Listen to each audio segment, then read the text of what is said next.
Friends, welcome to Nandini vlog. இங்கே பார்த்தீங்கன்னா இது வந்து இந்த டியூப் வந்து இதிலேருந்து ரிமூவ் பண்ணவே முடியல. ஸோ நாங்கள் என்ன பண்ணோம், யோசிச்சுட்டே இருந்தோம் என்ன பண்ணலான்னு. சரி, இது சூடாக தண்ணி ஊற்றி இது மேலே ஊற்றும் போது இது ரிமூவ் ஆகிடும் அப்படின்னு சொல்லிட்டு நாங்கள் கேள்விப்பட்டோம். ஸோ வந்து நான் சூடாக தண்ணி வச்சுருக்கேன். தண்ணி நல்லா கொதிக்குது. இந்த டைமில் இது மேலே ஊற்றி நம்ம எடுக்கலாம். இப்போ பாருங்கள், தண்ணி நல்லா கொதிக்குது. இப்போ இந்த ஸ்டேஜில் நம்ம இதை எடுத்துடலாம்.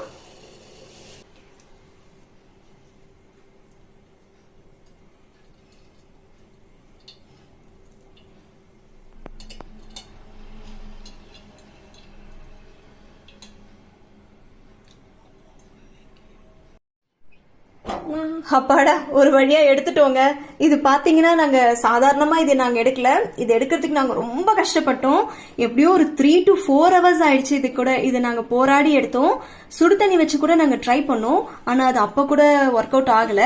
நாங்க என்ன பண்ணோம்னா, இந்த ஸ்பேனர் வச்சு நாங்க இதுக்குள்ள இப்படி விட்டு இதை ஓபன் பண்ணி எடுத்து ரொம்ப கஷ்டப்பட்டு நாங்க இதை எடுத்தோங்க. அப்பாடா, இது நான் ரொம்ப ஈஸியான வேலை நினைச்சேன். ஆனா இது இவ்வளோ பெரிய கஷ்டமான வேலைன்னு இப்பதாங்க எனக்கு தெரிய வந்துச்சு. ஓகேங்க, கடைசியில ஒரு வழியா நான் எடுத்துட்டேன். தேங்க்யூ ஃபார் வாட்சிங். Please subscribe to Nandini vlog. Bye.